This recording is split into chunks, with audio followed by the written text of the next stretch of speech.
Friends, ఈరోజు వీడియోలో గుమ్మగుమ్మలాడే గుమ్మడికాయ పులుసు ఈజీగా టేస్టీగా ఎలా ప్రిపేర్ చేసుకోవాలో చూద్దామండి. గుమ్మడికాయలో ఎన్నో రకాల ఆరోగ్య ప్రయోజనాలు ఉంటాయండి. ఆరోగ్యానికి చాలా మంచిదన్నమాట.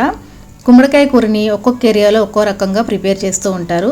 ఇక్కడ నాకు తెలిసిన పద్ధతిలో చాలా టేస్టీగా ఎలా ప్రిపేర్ చేసుకోవాలో ఈ వీడియోలో చూపించానండి. వీడియోని ఎక్కడ స్కిప్ చేయకుండా ఫస్ట్ నుంచి చివరి వరకు చూడండి.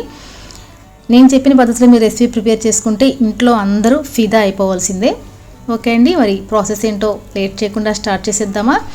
ముందు స్టవ్ వెలిగించుకుని ఒక గిన్నె పెట్టుకుని దాంట్లోకి 2 టేబుల్ స్పూన్స్ వరకు ఆయిల్ వేసుకుని ఆయిల్ వేడైన తర్వాత 1/2 టేబుల్ స్పూన్ వరకు మెంతులు, 1/2 టేబుల్ స్పూన్ వరకు ఆవాలు, 1/2 టేబుల్ స్పూన్ వరకు మినప్పప్పు, 1/2 టేబుల్ స్పూన్ వరకు జీలకర్ర వేసుకుని చక్కగా స్టవ్ని లో ఫ్లేమ్లో పెట్టుకుని మంచి సువాసన వచ్చేంత వరకు ఫ్రై చేసుకోండి. ఓకే అండి, తర్వాత 2 ఎండుమిరపకాయలు ఇలా తుంచుకొని వేసుకోండి. తర్వాత దీంట్లోకి 1/2 టేబుల్ స్పూన్ వరకు ఇంగువ పొడిని యాడ్ చేసుకోండి. తర్వాత ఒక 2 చిన్న సైజు ఉల్లిపాయలను తీసుకుని ఇలా పెద్ద పెద్ద ముక్కలాగా కట్ చేసుకుని వేసుకోవాలి. తర్వాత దీంట్లోకి 2 పచ్చిమిర్చిని కూడా యాడ్ చేసుకోవాలి.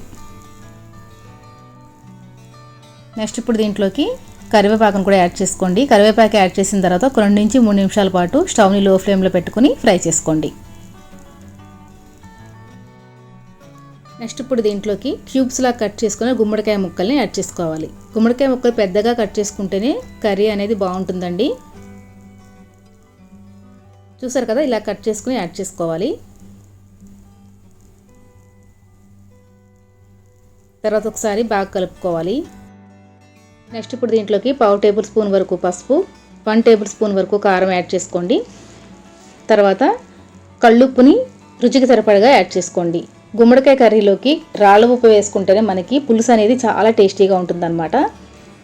చూసారు కదా, ఒకసారి బాగా కలిపేసుకున్న తర్వాత దీంట్లోకి ఒక 1/2 కప్పు వరకు వాటర్ యాడ్ చేసుకోండి.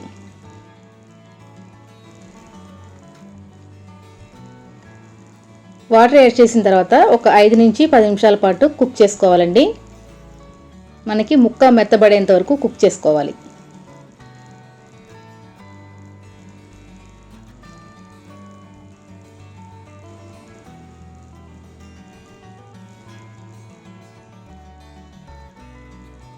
ఓకే ఫ్రెండ్స్, 10 నిమిషాల తర్వాత చూస్తే కనుక మనకి చక్కగా కుక్ అయిపోయింది. ముక్క కూడా ఉడికిందో లేదో చూద్దామండి. చూడండి, మనకి పీస్ కూడా చక్కగా కుక్ అయిపోయింది అనమాట. నెక్స్ట్ ఇప్పుడు దీంట్లోకి చింతపండు రసాన్ని ఒక 1/2 కప్పు వరకు యాడ్ చేసుకోవాలి. అలాగే 2 టేబుల్ స్పూన్ వరకు బెల్లం పొడిని యాడ్ చేసుకోండి. చింతపండు పులుసు బెల్లము యాడ్ చేసిన తర్వాత దీనిపైన మూత పెట్టేసుకుని ఒక 10 నిమిషాల పాటు స్టవ్ని లో ఫ్లేమ్లో పెట్టుకుని కుక్ చేసుకోవాలి. మనకి పులుసు అనేది మరిగితేనే ఈ గుమ్మడికాయ పులుసుకి టేస్ట్ అనేది వస్తుందండి. ఓకే ఫ్రెండ్స్, చూసారు కదా, 10 నిమిషాల తర్వాత చూస్తే కనుక మనకి చక్కగా కుక్ అయిపోయింది.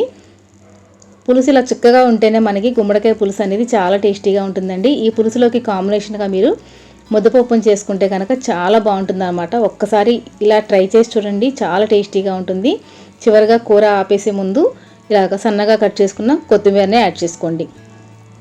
చూసారు కదా ఫ్రెండ్స్, ఎంతో టేస్టీగా ఉండే గుమ్మడికాయ పులుసు రెడీ అయిపోయింది. మీకు ఈ రెసిపీ నచ్చింది అనుకుంటున్నాను. నచ్చితే కనుక తప్పకుండా లైక్ చేసి షేర్ చేసి కామెంట్ చేయండి. తప్పకుండా ఈ రెసిపీని మీ ఇంట్లో ట్రై చేసి టేస్ట్ చేయండి.